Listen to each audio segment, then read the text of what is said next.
16/7 14/7 இல்ல 16/16 16/7 1976 1976. பிறந்த நேரம் காலையில 6:18 6:12 AM.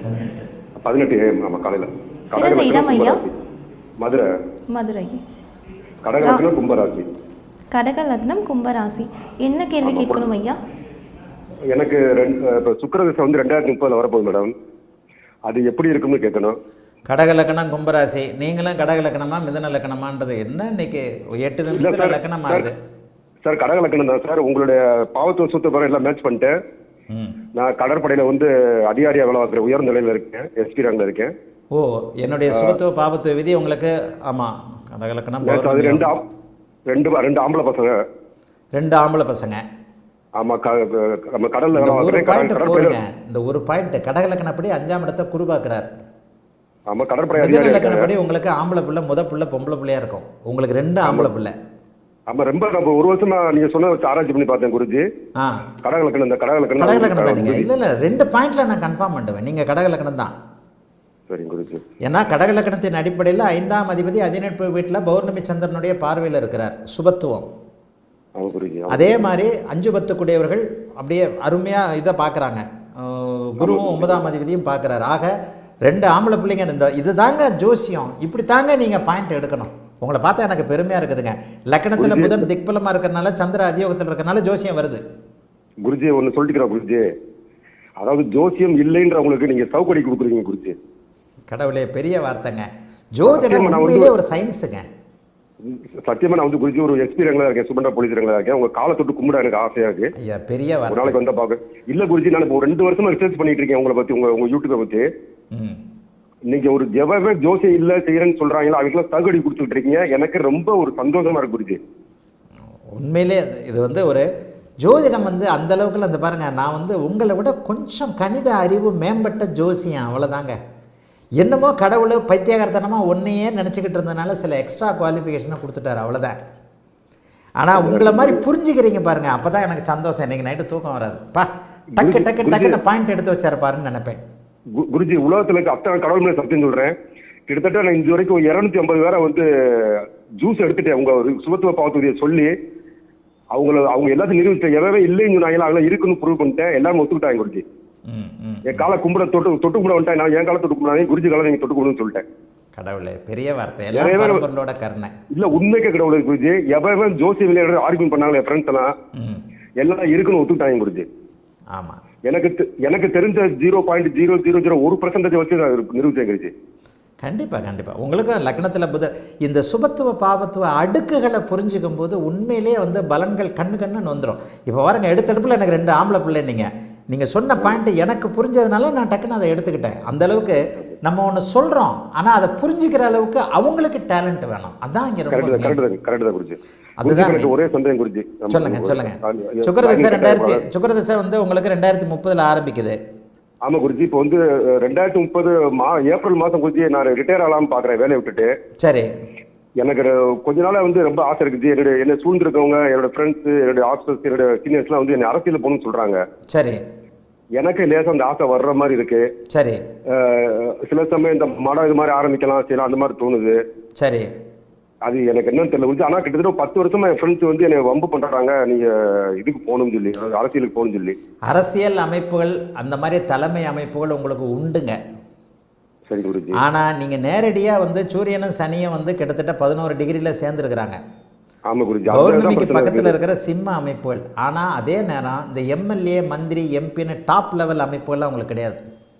சரி குருஜி. உள்ளூர் அமைப்புகளில் உங்கள் ஊருக்கு பிரசிடென்ட் ஆகிறது, ஒரு நகரத்திற்கு சேர்மன், இந்த மாதிரியான அமைப்புகள் உங்களுக்கு கண்டிப்பாக உண்டு. சூரியன் சனி சேர்க்கை வந்து இந்த எம்பி எம்எல்ஏ அமைப்புகளை குறைக்கும். சிம்மம் சுபத்துவமாகி சிம்மத்தை பௌர்ணமிக்கு பக்கத்தில் இருக்கக்கூடிய சந்திரன் பார்த்ததுனால அதிகாரியா இருக்கிறீங்க. இப்பவே ஒரு பெரிய லெவல் அதிகாரியா தானே இருக்கிறீங்க. இந்த அமைப்புகள்ல சூரிய தசை சந்திர தசை இப்ப வந்தா அது வேற மாதிரி பலன் இருக்கும். இப்ப நடக்க போறது சுக்கிர தசை தான். சுக்கிர தசை நல்ல வேலையாக சுக்கிரன் 7 டிகிரியில வெளியே இருக்கிறார். 7 டிகிரின்றது அஸ்தமன அமைப்புகள்ல பெரிய அளவுல கிடையாது. சரி குருஜி. ஒரே குருஜி வந்து எனக்கு பாதகம் பண்ணுவாரா குருஜி சுக்கிரன்? நீங்க இல்லைன்னு சொல்லிருக்கீங்க 11ல. அது ஏச கொஞ்சம் சொல்லுங்க குருஜி. அதான் பயமா இருக்கு, சுக்கிரன் பாதகம் பண்ணிடுவாரா ஏதாவது? கண்டிப்பாக பண்ண மாட்டாருங்க. ஐயோ, பாதகம்ன்றதே எடுக்காதீங்க. பாதகாதிபதி பாபத்துவத்தை அடைந்தால் பாதகம் பண்ண மாட்டார். எத்தனை இடத்துல சொல்லி கொடுக்குறேன், பாதகாதிபதி சுபத்துவத்தை அடையக்கூடாது. சரிங்க. என்னுடைய அத்தனை ப்ரொமோஷன் வந்து சுக்கிர புக்தியில நடந்து 4 டிகிரியில் சுக்கிரன் வந்து இதில் சேர்ந்திருக்கிறாரா, சனியோட சேர்ந்திருக்கிறாரா? ஆமா குருஜி, ஆமா குருஜி. முதல்ல பாபத்துவத்தை அடைந்து விட்டு பிறகு சந்திர அதியோகத்தின் மூலமாக இது பண்றாரா? சந்திர அதியோகத்தை என்னுடைய மாணவர்கள் எல்லாருமே நல்லா புரிஞ்சுக்கிறீங்க. அது எவ்வளோ பெரிய கிரேட்டான யோகம்னு தெரியுதா? சந்திர அதியோகத்தில் எல்லாரும் பிறக்க முடியாது. சந்திர அதியோகம் பெரிய அமைப்பில் நல்ல அமைப்பு. உங்களுக்கு சுக்கிரதசை அமைதியான ரிட்டையர்டு வாழ்க்கையை கொடுத்தே தீரும்.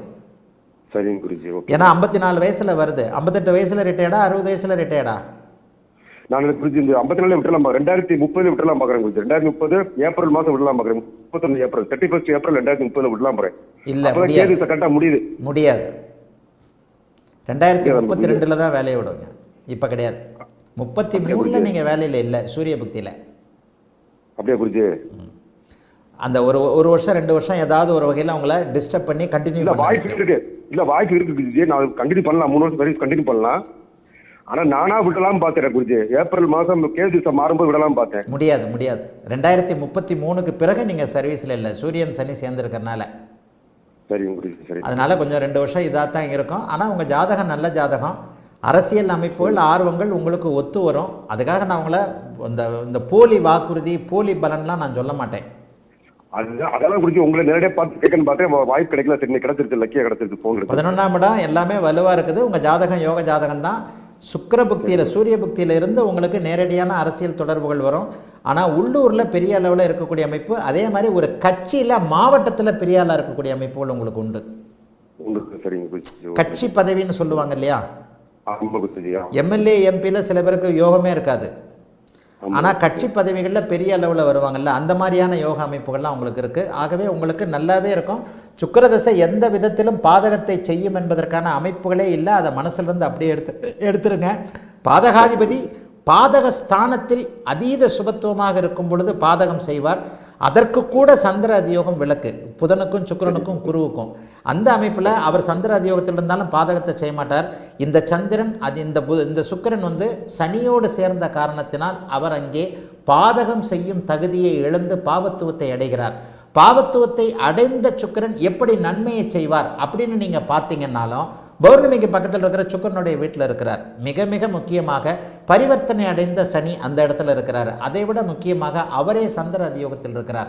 ஆகவே சுக்கிரதசை உங்களுக்கு அமைதியான, அதே நேரத்தில் கௌரவமான, ஓரளவிற்கு வெளியில் பேர் தெரியக்கூடிய அளவிற்கு இருக்கக்கூடிய ஒரு பதவி, அரசியல், இந்த மாதிரியான தொடர்புகளை உங்களுக்கு கொடுத்துத்தான் தீரும். தாராளமாக நீங்கள் சுக்கிரதசையில் 2031-32க்கு பிறகு உங்களுக்கு அரசியல் தொடர்புகள் கிடைத்தே ஆகும். நேரடியாக போவீங்க. வாழ்த்துக்கள், நல்லா இருப்பீங்க. அழைத்ததற்கு நன்றி ஐயா. வணக்கம் குருஜி. நேரம்